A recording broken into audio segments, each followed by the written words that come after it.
నిజం గెలవాలి అనే కార్యక్రమంలో భాగంగా రాష్ట్ర వ్యాప్తంగా పర్యటిస్తున్న టీడీపీ అధినేత చంద్రబాబు నాయుడు సతీమణి నారా భువనేశ్వరి నేడు కడప జిల్లా ప్రొద్దుటూరులోని పెద్దశెట్టిపల్లికి వచ్చారు.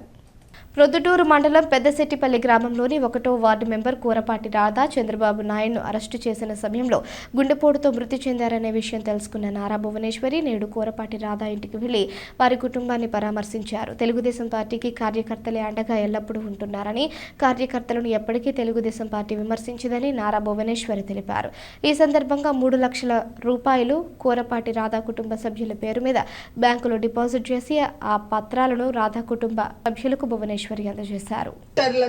చంద్రయ్య గారు ఆయనకి ఉండేదే 2 ఎకరాలు. ఆయన చాలా అభిమానుడు మన అన్నగారు నందమూరి తారక రామారావు గారు. అంటే ఆ 2 ఎకరాల్లో ఆయన విగ్రహం పెట్టుకున్నారు. ఆయన తెలుగుదేశం పార్టీ కోసం చాలా ప్రచారం కానీ ఆయన ఏమన్నా చేసేవారు పార్టీ కోసం. అట్లాంటి వ్యక్తిని అక్కడ ఈ ప్రభుత్వం లీడర్ వైసీపీ లీడర్ పట్టుకొని జై జగన్ జై వైసీపీ అంటే కూడా ఇక్కడ కత్తి పెట్టి బెదిరిస్తే కూడా వెనకాడలేదు. ఆయన ఒకటే చెప్పాడు, జై చంద్రబాబు జై తెలుగుదేశం అని. అక్కడితో ఆఖరి వరకు ఆయన ఇదే చెప్తా ఉన్నారు. అక్కడితో ఆయన చంపేశారు, కత్తితో ఆయన నరికేశారు. అది వీళ్ళు చేసే అరాచకం మన తెలుగుదేశం కార్యకర్తల మీద. మీరందరూ ఇవన్నీ గుర్తుంచుకొని మీరు చాలా ధైర్యంగా ముందుకెళ్ళాలి. ఇప్పుడు నేను ఇంత ధైర్యం చేసి నేను ముందుకు వచ్చానంటే అది మీరే కారణం. మీరుంటారు నాకు అని. అట్లానే ఈ కార్యకర్తల కోసం తప్పకుండా చంద్రబాబు నాయుడు గారు వెనకాడు.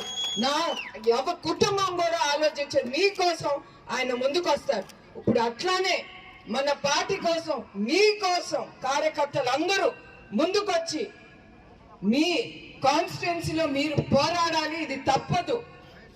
ఈ పోరాటం మన అందరిది. మన భవిష్యత్తు కోసం, మన పార్టీ కోసం మనం ముందుకెళ్ళాలి. అట్లానే మొన్న బంగారుపాలెంలో నేను ఒక ఆవిడని హంసవేణి, ఆవిడ కూడా తెలుగుదేశం కార్యకర్త. ఆ స్త్రీ ఒకటే తప్పు చేసింది, అది తప్పు కాదు.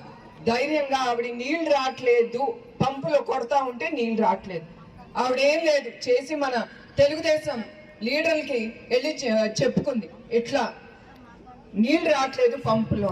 అది ఆవిడ చేసింది. ఈ వైసీపీ నాయకులు ఆవిడ్ని పట్టుకుని 2 కళ్ళు బయటికి పీకేశారు. ఇది వాళ్ళు చేసిన దరిద్ర పనులు వీళ్ళు చేస్తున్నారు. ఒక స్త్రీ ఇంట్లో ఒక స్త్రీ ఉంటుందని కూడా వాళ్ళు మర్చిపోతున్నారు. వాళ్ళ కుటుంబంలో కూడా ఒక పెళ్ళం బిడ్డలు ఉన్నారని కూడా మర్చిపోతున్నారు వాళ్ళు. అది వైసీపీ చేసే ప్రభుత్వం. అట్లా ఎంతో మంది కార్యకర్తల్ని వాళ్ళ పొట్టబెట్టుకుంటున్నారు. ఇది ఎన్నో రోజులు సాగదు. మనందరం చెయ్యి కలుపుకొని ధైర్యం చేసి మళ్ళీ చెప్తున్నాను, మనం ముందుకు వెళ్ళాలి. ఒక అడుగు వెనక్కి వేయకూడదు. ఎందుకంటే ఈ పార్టీ ఎవరండి పెట్టింది చెప్పండి మీరందరూ? నందమూరి తారక రామారావు గారు. ఆయన పులి, మీరందరూ పులి బిడ్డలు. మనందరం ముందుకెళ్ళాలి ధైర్యం చేసి. ఈ పార్టీ నడిపేది ఎవరు? చంద్రబాబు నాయుడు గారు. ఆయన నాయకత్వం గురించి మీ అందరికీ తెలుసు. ఆయన ఎంత కష్టపడతారో ఒట్టి కార్యకర్తల కోసమే కాదు, ప్రజల కోసం.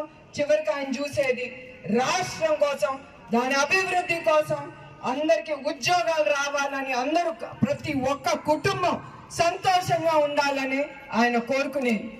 ఆయన కుటుంబం గురించి కూడా ఆలోచించారు.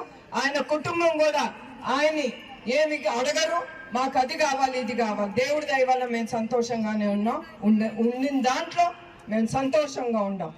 మీ ప్రజల సొమ్ము మాకు అక్కర్లేదు. అందుకే ఆయన ఎప్పుడు మీకోసమే అంకితం.